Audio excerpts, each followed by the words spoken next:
So it's very different approach into how we're licensed. Hmm.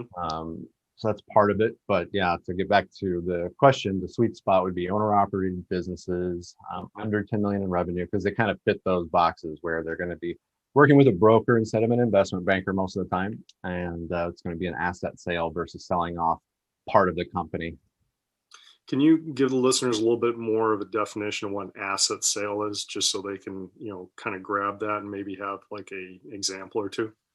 Yeah, when you hear asset sale, think of it as a closing.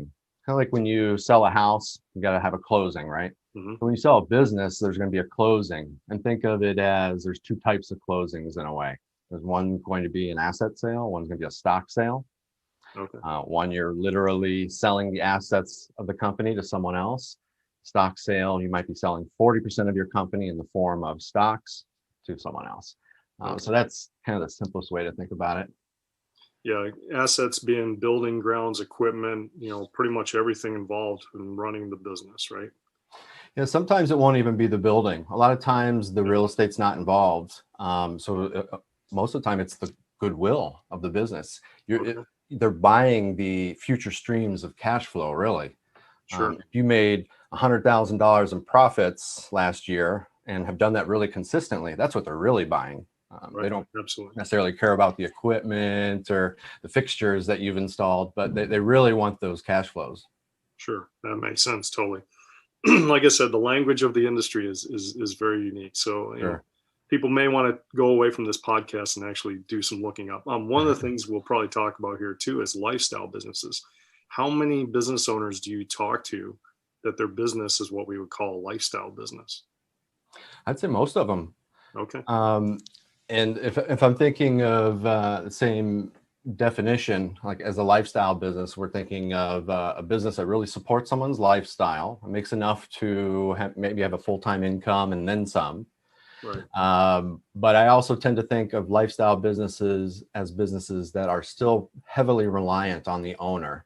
So if Yes. the owner goes on vacation for a month, business Mhm. slows down or stops altogether. Correct. And that's my definition too is, when you look at, have they built processes to have a standalone business that the owner doesn't have to be present to run Mhm. versus do they have to be in the doors and actually there as a part of it running it? So, Exactly. And the reality is most business owners are very integral to the day-to-day operation. So when they do go on vacation, things slow down. If they can go on vacation, a lot of business owners can't for that reason. sure. So I would say most of them probably qualify as lifestyle businesses where the owners have done a pretty good job of building a business around themselves. But Mhm. as soon as they step out, things are going to Sure. slow down. So, what would you say is unique about the business you've created with ExitAdvisor? Right? What differentiates that business from other participants in that M&A space? Right. I would say what makes me different, our firm different, is the fact that we're focusing on sellability and not just trying to go to market right away. So when Sure. someone contacts us, we have a pretty detailed conversation about not only what I think the number is, what's the business worth, but there's a second number that we talk about. And I use something called the value builder system to have them start with a questionnaire, and it generates a sellability score of sorts on a scale of 0 to 100. And it breaks this down into 8 categories. And I use this to kind of guide the conversation to understand their business model, their financials, and really give them an idea of how sellable the business is. Because a lot of business brokers, we've done a poor job of representing people on the front end and really educating them as to what their chances of successfully selling are versus just saying, okay, I will try to get you that magic million number that you want, and we're just going to go to market, but sign this 12-month exclusive right to sell contract with me. And what happens is a lot of people sign up to a long-term contract that a lot of brokers don't want to let them out of. Hmm. So I'd say what makes us different is we really spend a lot of time on the front end educating them. Okay, here's what your chances of selling are, and here's what I think you could work on to improve your Sure. chances. And then the other thing is, if at any time they feel like things aren't going the way they expected, they just they can cancel their agreement with us. Just give us 30 days notice so we can wind down our marketing and our efforts. And, we don't like to lock people in long term. I love how you're approaching it, because you and I have talked in the past offline that small business owners tend to have some inflated views of what their business is worth.